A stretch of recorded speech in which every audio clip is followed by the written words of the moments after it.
Welcome to the CyberWire's Career Notes podcast, brought to you by the Hewlett Foundation Cyber Initiative, which supports a strong, diverse cyber policy field.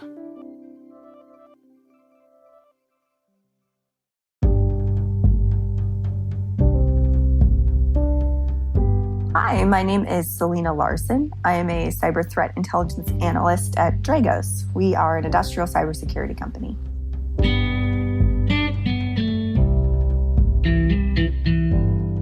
So when I was a kid, I really wanted to be an author.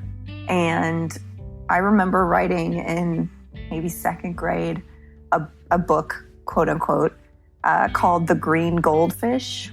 It was about, the story of a goldfish who was green instead of orange and some of the struggles that he had faced and bullying with his peers and stuff.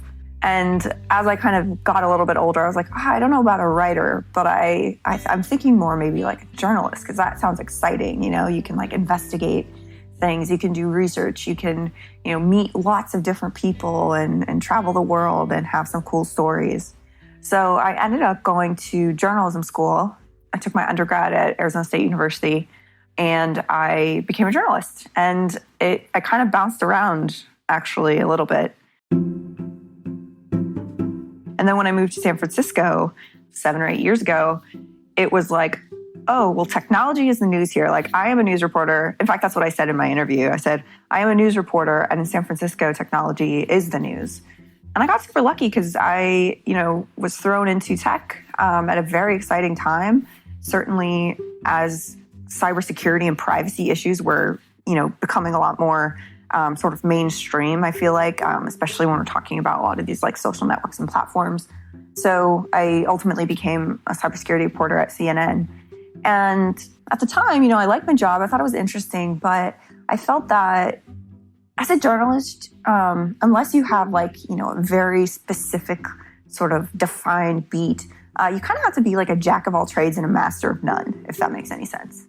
And cybersecurity isn't just, a beat in and of itself. There's a lot of different sort of subsectors in security. And of course, there's industrial cybersecurity. So I became particularly interested in that after writing about it and kind of decided that, this is something that really interests me. I feel like I could, really dive in here and become, a subject matter expert on industrial cybersecurity. I feel like the skills that I have as a journalist would be, applied really well in this field. And so I kind of, just decided to sort of make the switch.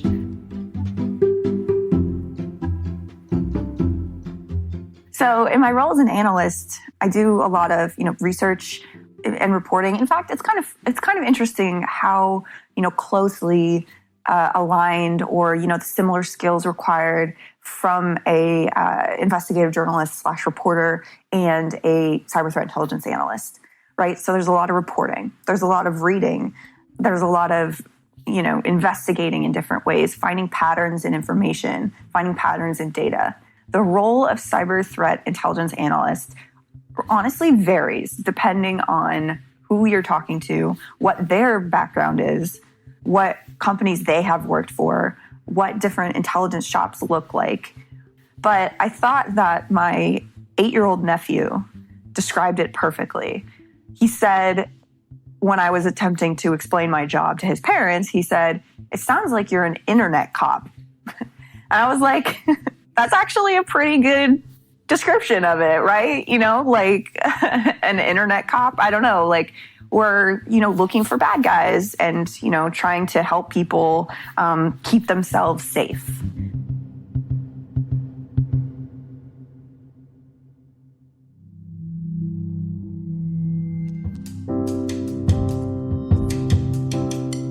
When I came to cybersecurity or threat intelligence from journalism, I felt like a fish out of water.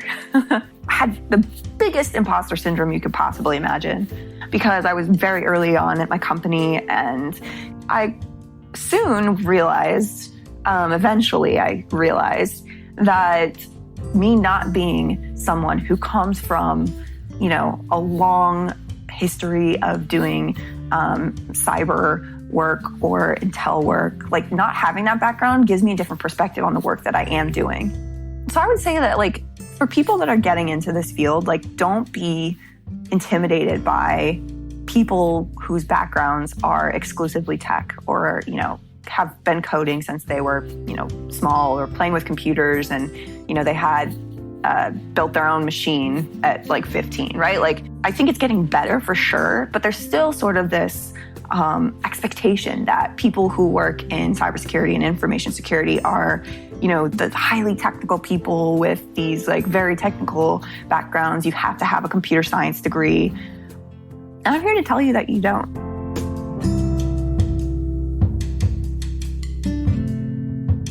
As a journalist, I have a journalist background, provides me with kind of a different and unique perspective as opposed to, you know, a lot of folks in the industry.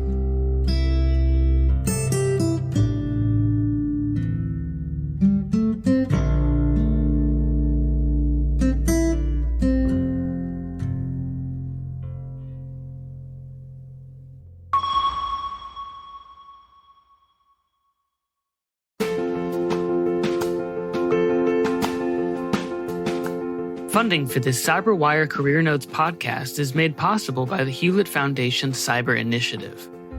While government and industry focus on the latest cyber threats, we still need more institutions and experts who take a longer view.